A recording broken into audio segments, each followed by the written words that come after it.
नमस्ते दोस्तों, tensor analysis में आज हम लोगों का लेक्चर नंबर 8 है। अभी तक हम लोगों ने जितना पढ़ा उससे ये जाना कि जो हमारा कंपोनेंट है, कंपोनेंट ये हमारा 2 टाइप्स में बढ़ रहा है, डिवाइड हो रहा है। एक हमारा होता है कॉन्ट्रा वेरिएंट और एक हमारा होता है कोवेरिएंट। कॉन्ट्रावेरिएंट and covariant. जो हमारा कॉन्ट्रावेरिएंट कंपोनेंट होता है इसको आप डिनोट करते हो यूजिंग सुपरस्क्रिप्ट।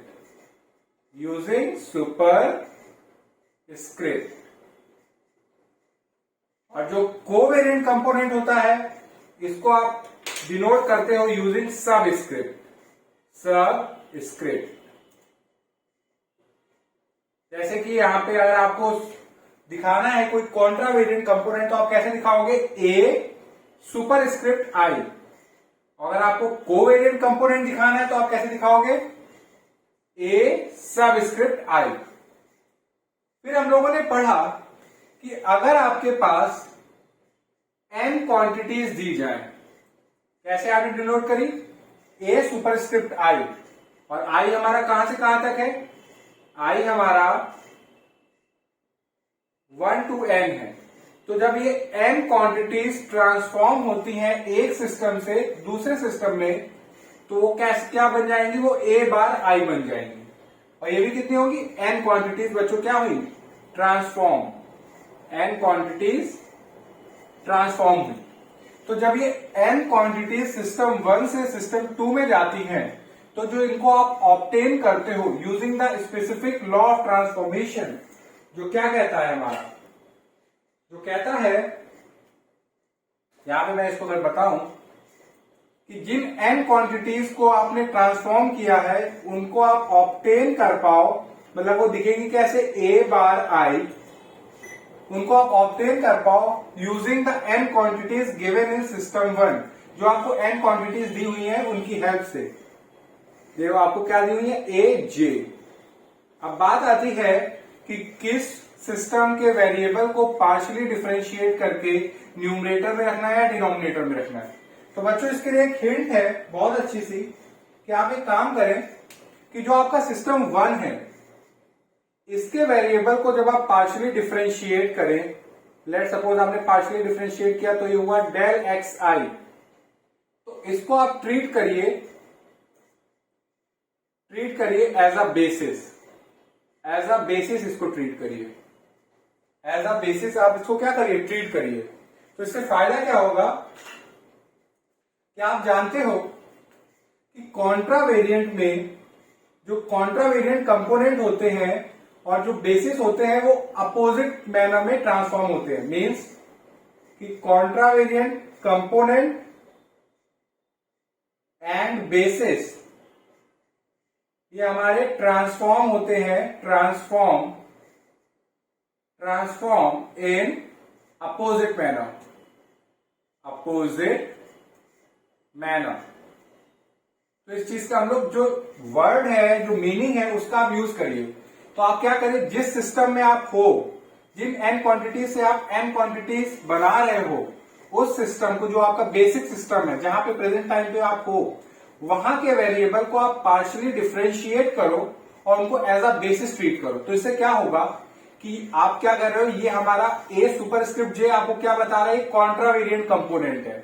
अगर ये कॉन्ट्रावेरिएंट कंपोनेंट है और आप इसको एज अ बेसिस ट्रीट कर रहे हो तो आप जानते हो कि कंपोनेंट, कॉन्ट्रावेरिएंट कंपोनेंट और बेसिस क्या करते हैं? एक दूसरे के अपोजिट बिहेव करते हैं।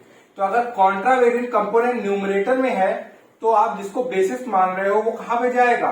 डिनोमिनेटर में जाएगा। क्योंकि अगर एक न्यूमरेटर में है तो दूसरा उसका अपोजिट काम करेगा, तो वो कहां जाएगा? डिनोमिनेटर में। तो ये आपका क्या होगा? डेल एक्स जे। और फिर जो प्लेस आपकी वेकेंट रह जाए, आप वहां पे जिस सिस्टम में आप गए हो वहां के वेरिएबल को आप पार्शियली डिफरेंशिएट करके वहां पे लिख दीजिएगा। तो डेल एक्स बार आई। अगर ये ट्रांसफॉर्मेशन अगर आपका फॉलो होता है तो आप कहोगे कि ये जो कंपोनेंट है ए जे, ये ये आपका क्या कहलाता है, ये कंपोनेंट कहलाता है, कंपोनेंट कहलाता है कॉन्ट्रावेरिएंट, कॉन्ट्रावेरिएंट टेंसर, टेंसर ऑफ रैंक 1। ये कॉन्ट्रावेरिएंट कंपोनेंट कहलाता है कॉन्ट्रावेरिएंट टेंसर ऑफ रैंक 1। रैंक कैसे आप डिसाइड कर रहे हो, बेसिकली जो रैंक होती है बच्चों, रैंक वो होता है हमारा number of indices, number of indices पर कंपोनेंट, पर कंपोनेंट, पर कंपोनेंट। तो आप देखिए ये जो हमारा ए है, ये हमारा इस ए जो कंपोनेंट है इसमें कितने इंडिसेस है, सिर्फ और सिर्फ ए यानी कि जे। और यहां पे देखेंगे जो ए बार है उसके ऊपर भी कितने इंडिसेस है, सिर्फ और सिर्फ ए, कौन है, आई। तो यहाँ पे देखिए पर कंपोनेंट सिर्फ और सिर्फ एक ही इंडिसेस है, तो आप इसको क्या कहोगे कि ये कंपोनेंट होगा A superscript J, contravariant tensor of rank 1 का। अब अगर आप यहां पे आ जाते हैं कोवेरिएंट के केस में, अगर आपके पास n क्वांटिटीज कुछ इस फॉर्म में दी हुई हो, a सबस्क्रिप्ट i, और आपने जब a सबस्क्रिप्ट i जो n क्वांटिटीज हैं इनको जब आपने ट्रांसफॉर्म किया तो आपको कैसे मिली, a bar subscript i n quantities. तो अगर आप ये n क्वांटिटीज को ऑब्टेन कर पाते हो, a बार सबस्क्रिप्ट i, ये n क्वांटिटीज को आप ऑब्टेन कर पाते हो using the n quantities given, जो आपको n क्वांटिटीज गिवन है उनकी हेल्प से, तो ये आप कहोगे। आप जानते हो कि कोवेरिएंट के केस में क्या होता है कि जो कंपोनेंट होता है और जो बेसिस होता है वो ट्रांसफॉर्म होता है, transform in same manner, in same manner. तो आप अब यहां पे देखिए हमने क्या बताया, जहां पे जिस सिस्टम में हो ओरिजिनली वहां के वेरिएबल को आप पार्शियली डिफरेंशिएट करोगे तो उसको एज अ बेसिस ट्रीट करो। कॉन्ट्रावेरिएंट में कंपोनेंट और बेसिस एक दूसरे को अपोज करते हैं, बट कोवेरिएंट में कंपोनेंट और बेसिस क्या करते हैं, एक दूसरे को सपोर्ट करते हैं।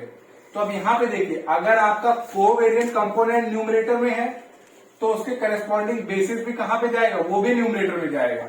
तो हमने इसको एज अ बेसिस ट्रीट किया है, तो डेल एक्स जे ये हमारा कहां पे जाएगा, न्यूमरेटर में। अब जो प्लेस वेकेंट रह गई है वहां पे वो वेरिएबल को पार्शियली डिफरेंशिएट करके रखेंगे जिस सिस्टम में आप जा रहे हो। तो ये आपका अगर इस ट्रांसफॉर्मेशन को फॉलो करता है तो आप क्या कहते हो, तो ये जो आपका एजे होता है, ए सबस्क्रिप्ट जे, तो ये हमारा क्या कहलाता है, कंपोनेंट कहलाता है, कंपोनेंट कहलाता है covariant, covariant tensor, covariant tensor of rank 1। Rank 1 का क्यों, क्योंकि पर कंपोनेंट कितने इंडिसेस है, सिर्फ और सिर्फ एक। अब बच्चों बात अभी तक हम लोगों ने जो सीखी वो n क्वांटिटीज को ट्रांसफॉर्म करने की थी। अब क्या करने जा रहे हैं हम लोग, n स्क्वायर क्वांटिटीज को ट्रांसफॉर्म करेंगे। अब वो कैसे डिनोट करेंगे, अब जरा देखिए इसको। अब हमारे पास कितनी होने वाली, n स्क्वायर क्वांटिटीज। तो n स्क्वायर क्वांटिटीज आपने ऐसे रिप्रेजेंट करी, ए आई जे, ये अब कितनी हो गई, n स्क्वायर क्वांटिटीज, क्योंकि i हमारा 1 to n और j भी हमारा 1 to n है। अब आप कह सकते हैं कि n स्क्वायर क्वांटिटीज कैसे हुई, तो जरा इसको भी देखिए। जब आप कह रहे हो ए आई जे, ये हमारे पास कितनी हो गई, n स्क्वायर क्वांटिटीज, तो ये कैसे हो रही जरा आप देखिए। i भी हमारा 1 to n है, j भी हमारा 1 to n है। तो अगर i को आप अगर फिक्स करते हो, i को आप 1 ले लेते हो, तो ये हो जाएगा a 1j, तो मतलब ये कितने हुए हमारे पास। अब j हमारा, j को आप रन कराइए 1 to n, तो a11, a12, a1n, फिर i को आप 2 फिक्स करिए तो ये हो जाएगा a2j, फिर j को रन कराइए आप 1 to n, तो a21, a22, a2n। ऐसे करते करते अगर i की वैल्यू आप कैपिटल N करेंगे, क्योंकि आप n डायमेंशन में हो यानी कि n वेरिएबल्स हैं, और i हमारा कहां है 1 to n, तो ये हो जाएगा anj। तो अगर आप j की वैल्यू फिर रन कराएंगे तो an1, an2, an। तो ये बच्चों कितनी क्वांटिटीज हो गई, तो आप देखिए ये पर रो आपके पास n क्वांटिटीज है और कितनी है आपके पास ऐसी रो n रोज है और हर एक रोज में n क्वांटिटीज है। तो टोटल ये कितनी हो गई n स्क्वायर क्वांटिटीज। तो आप n स्क्वायर क्वांटिटीज को कैसे रिप्रेजेंट कर सकते हो, a सुपरस्क्रिप्ट ij, क्योंकि अभी हम लोग किसके ऊपर बात करने जा रहे हैं कॉन्ट्रा वेरिएंट, इसलिए अभी हम लोग सुपरस्क्रिप्ट दे रहे हैं। तो मीन्स कि अगर आपके पास n स्क्वायर क्वांटिटीज है जो हमने इस शॉर्ट फॉर्म में दिखाई, a सुपरस्क्रिप्ट ij, जब आप इनको ट्रांसफॉर्म करोगे तो ये कैसे दिखेंगी a बार ij। तो अगर आपके पास एक स्पेसिफिक लॉ ऑफ ट्रांसफॉर्मेशन को ये n quantities n square quantities satisfy करती हैं, तो उसको आप क्या कहोगे, तो उसको आप कहते हो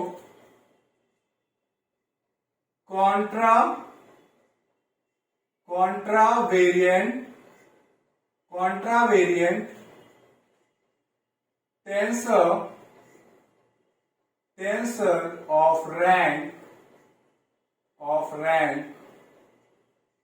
2। अब मैं बोर्ड रफ कर देता हूं, आई होप आपको बेसिक क्लियर हो गया होगा। तो मैं बोर्ड रफ करता हूं, फिर आप यहां पे कंटिन्यू करूंगा। हाँ तो बच्चों, अब हम लोग डिफाइन करने वाले हैं कि कॉन्ट्रावेरिएंट टेंसर ऑफ रैंक 2।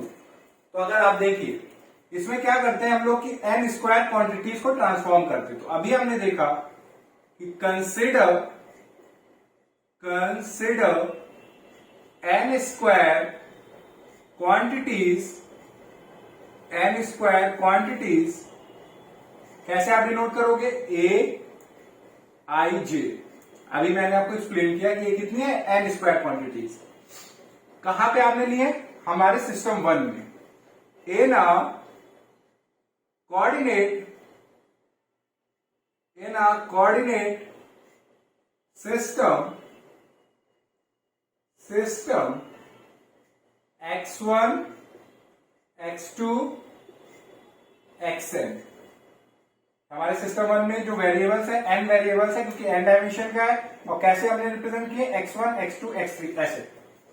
अब क्या कर रहे हैं, यही जो n स्क्वायर क्वांटिटीज इनको हम लोग ट्रांसफॉर्म करने वाले हैं। तो इफ these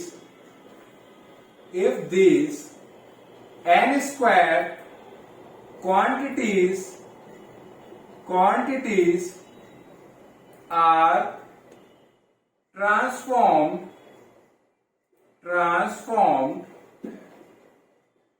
to other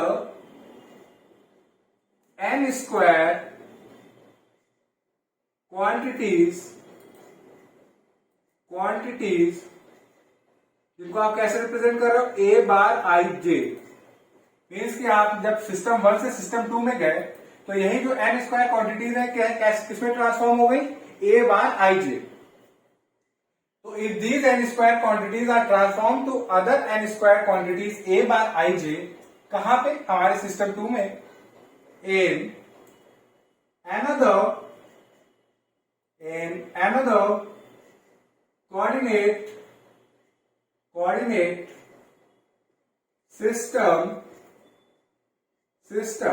जहां पे हमने n वेरिएबल्स हैं, क्योंकि ये भी n डायमेंशन का है। और यहां पे वेरिएबल्स हमने कैसे रिप्रेजेंट किए हैं, x बार 1 x बार 2 से लेके x bar n, using the specific law, by the law. फिर से बच्चों अब देखिए बहुत ध्यान से, आप क्या कर रहे हो, आप n स्क्वायर क्वांटिटीज ऑब्टेन कर रहे हो, जो कि सिस्टम 2 में कैसी दिख रही है, वो आपको दिख रही है a बार i j। ठीक है, किसकी हेल्प से आप ऑब्टेन कर रहे हो, जो आपको n स्क्वायर क्वांटिटी सिस्टम 1 में दी गई है उनकी हेल्प से। तो सिस्टम 1 में n स्क्वायर क्वांटिटीज को मैं ब्लू मार्कर से रिप्रेजेंट कर रहा हूं, तो ये a r s। अब बात आती है यहां पे, आपको जैसा मैंने बताया अभी कि जो सिस्टम 1 है उसके वेरिएबल्स को पार्शियली डिफरेंशिएट करके ट्रीट एज अ बेसिस। तो अगर आप कॉन्ट्रावेरिएंट की बात कर रहे हो, तो कॉन्ट्रावेरिएंट कंपोनेंट अगर हमारा न्यूमरेटर में है तो उसके करेस्पॉन्डिंग बेसिस कहां पे जाएगा, डिनोमिनेटर में, because component and basis oppose each other in the case of contravariant. तो यहां पे अगर आप देखें, जो हमारा कंपोनेंट है ए सुपरस्क्रिप्ट आर एस, इसके करस्पॉन्डिंग जो वेरिएबल्स हैं वो कैसे हैं, पार्शियली डिफरेंशिएट करके, वो ट्रीट एज अ बेसिस। तो कहां पे आएंगे, डिनोमिनेटर में, क्योंकि कंपोनेंट कहां पे, न्यूमरेटर में। तो आप इनको ऐसे लिखोगे, डेल एक्स सुपरस्क्रिप्ट आर, फिर डेल एक्स सुपरस्क्रिप्ट एस। अब जो रिमेनिंग पोजीशन बची वो न्यूमरेटर की बची है, तो यहां पे वो एन जिस सिस्टम में गए हो वहां के वेरिएबल्स को आप पार्शियली डिफरेंशिएट करके लिखोगे। तो यहां पे जो ए बार आई जे है, इनके करस्पॉन्डिंग जो वेरिएबल है उसको आप पार्शियली डिफरेंशिएट करके लिखोगे। तो डेल एक्स बार आई, डेल एक्स बार जे। तो अगर ये जो एन स्क्वायर क्वांटिटीज आपको गिवन है वो ये लॉ ऑफ ट्रांसफॉर्मेशन को सेटिस्फाई करती हैं, तो ये जो क्वांटिटीज होती है ये कहलाती हैं component of a contravariant tensor of rank 2। अभी देखिए मैं लिखता भी हूं इसको। अब यहां पे देखिए आई, यहां पे जो आर और एस है ये रिपीट कर रहे हैं, तो ये क्या है, हमारे डमी इंडेक्स। और हम लोग आइंस्टाइन समेशन कन्वेंशन से इतने बड़े से एक्सप्रेशन को इतने छोटे में लिख पा रहे हैं। अदरवाइज हम लोग इसको कैसे लिखते हैं, आर को आप रन कराते 1 से एन तक, फिर एस को आप रन कराते 1 to n तक। तो यहां पे मैं लिख देता हूं कि अकॉर्डिंग टू समेशन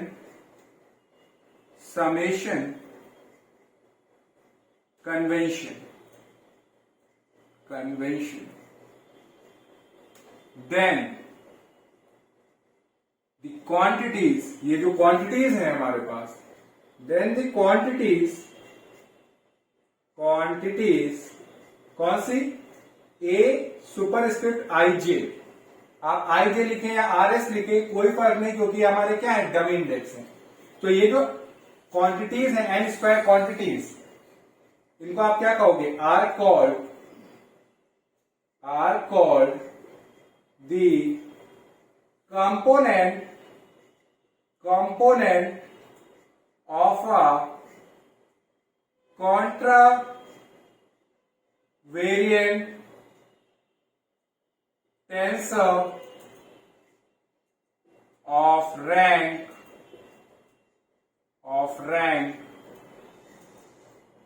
2। 2 क्यों कहलाएंगी, रैंक 2 की क्यों क्या कहलाएंगी, क्योंकि रैंक को अगर आप डिफाइन करते हो तो बेसिकली रैंक हमारा क्या होता है, नंबर ऑफ इंडिसेस पर कंपोनेंट।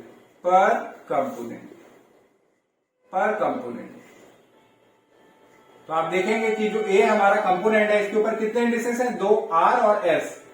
ए बार ये हमारा जो कंपोनेंट के ऊपर कितने इंडिसेस हैं, 2, आई और जे। तो इसलिए आप इसको ए सुपरस्क्रिप्ट आर एस को आप क्या कहोगे कि ये कंपोनेंट होगा कॉन्ट्रावेरिएंट टेंसर ऑफ रैंक 2 का। अब बात आती है कि कोवेरिएंट टेंसर ऑफ रैंक 2 कैसे आप डिफाइन करोगे। तो कोवेरिएंट टेंसर ऑफ रैंक 2 हमने कहा जी।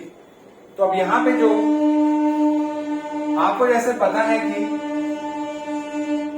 एन जो कॉन्ट्रावेरिएंट कंपोनेंट होते हैं उनके लिए आप यूज करते हो सुपरस्क्रिप्ट, और कोवेरिएंट के लिए आप क्या यूज करते हो, सबस्क्रिप्ट।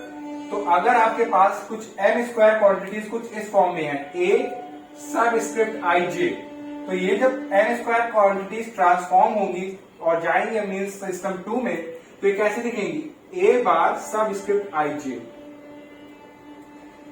तो इनके लिए अगर जो स्पेसिफिक लॉ है वो क्या है, अगर उसको फॉलो करती है तो ये एन स्क्वायर क्वांटिटीज हमारी क्या कहलाएंगी, component of a covariant tensor of rank 2।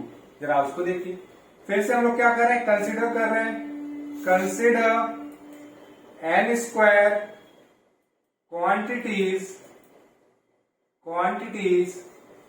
जो कि आपके किस फॉर्म में है, ए सबस्क्रिप्ट आई जे, ए ना coordinate system x1 x2 से लेके xn।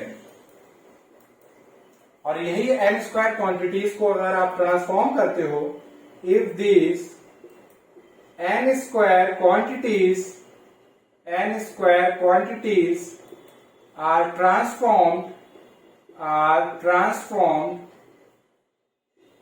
transformed to other n square quantities जो कि अब कैसे दिखेंगी, a bar subscript ij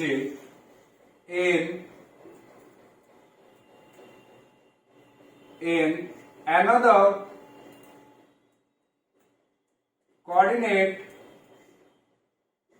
coordinate system, जो कि हमारा दूसरा कोऑर्डिनेट सिस्टम कैसा है, जहां पे वेरिएबल्स हमारे इस फॉर्म में x बार 1, x बार 2 से लेके x bar n। By the law फिर से क्या है कि आप n स्क्वायर क्वांटिटीज ऑब्टेन कर रहे हो using the n square quantities given in system 1। System 1 में जो n स्क्वायर क्वांटिटीज है उनको आप कैसे रिप्रेजेंट कर रहे हो, a सबस्क्रिप्ट rs। अब यहां पे बात आती है कि कौन न्यूमरेटर में आएगा, कौन डिनोमिनेटर में। तो फिर से मैंने आपको बताया कि जो सिस्टम 1 है, इसमें जो आप वेरिएबल को जब आप पार्शियली डिफरेंशिएट करोगे तो कुछ आएगा हमारा डेल xi फॉर्म में। तो आप इसको ट्रीट करो एज अ बेसिस। तो आप जानते हो कि कोवेरिएंट के केस में जो कोवेरिएंट कंपोनेंट होते हैं और बेसिस होते हैं वो ट्रांसफॉर्म होते हैं सेम मैनर में, मतलब कि वो एक दूसरे को सपोर्ट करते हैं। तो अगर कोवेरिएंट कंपोनेंट हमारा न्यूमरेटर में है तो उसके करस्पॉन्डिंग जो बेसिस होगा वो भी कहां पे होगा, न्यूमरेटर में होगा।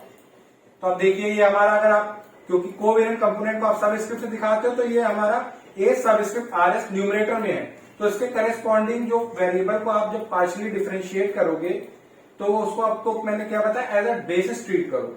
तो वो कहां पे आएंगे, वो भी न्यूमरेटर में आएंगे। तो ये होगा डेल xr डेल xs। और डिनोमिनेटर में क्या आएंगे, जो प्लेस वेकेंट रह गई, डिनोमिनेटर की प्लेस वेकेंट हो गई, तो वहां पे जिस सिस्टम में गए हो वहां के वेरिएबल्स को करस्पॉन्डिंग जो करस्पॉन्डिंग कंपोनेंट के जो वेरिएबल्स है उनको पार्शियली डिफरेंशिएट करके लिखोगे। तो यहां पे डेल x बार आई और डेल x बार j।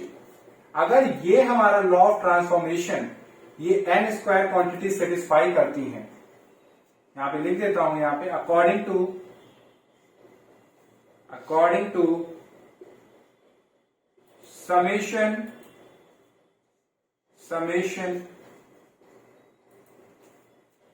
convention,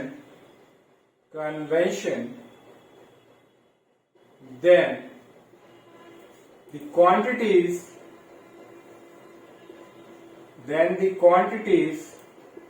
ये जो हमारी क्वांटिटीज हैं जो आपको गिवन थी a i j, इनको आप क्या कहोगे, अगर ये लॉ ऑफ ट्रांसफॉर्मेशन को सेटिस्फाई करती, मींस कि इस लॉ ऑफ ट्रांसफॉर्मेशन को सेटिस्फाई करके अगर आपको यहाँ पे ऐसे कंपोनेंट मिल रहे हैं जो इस लॉ ऑफ ट्रांसफॉर्मेशन को सेटिस्फाई कर रहे हैं, तो ये जो n स्क्वायर क्वांटिटीज होंगी are called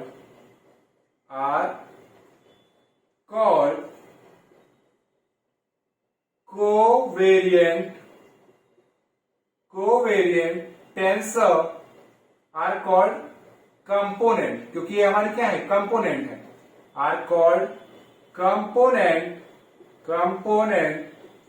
off a covariant tensor of rank. आपको पता है कि रैंक हमारा क्या होता है, नंबर ऑफ इंडिसेस पर कंपोनेंट। तो ए के करस्पॉन्डिंग हमारे कितने इंडिसेस हैं, आर 2, आर और एस।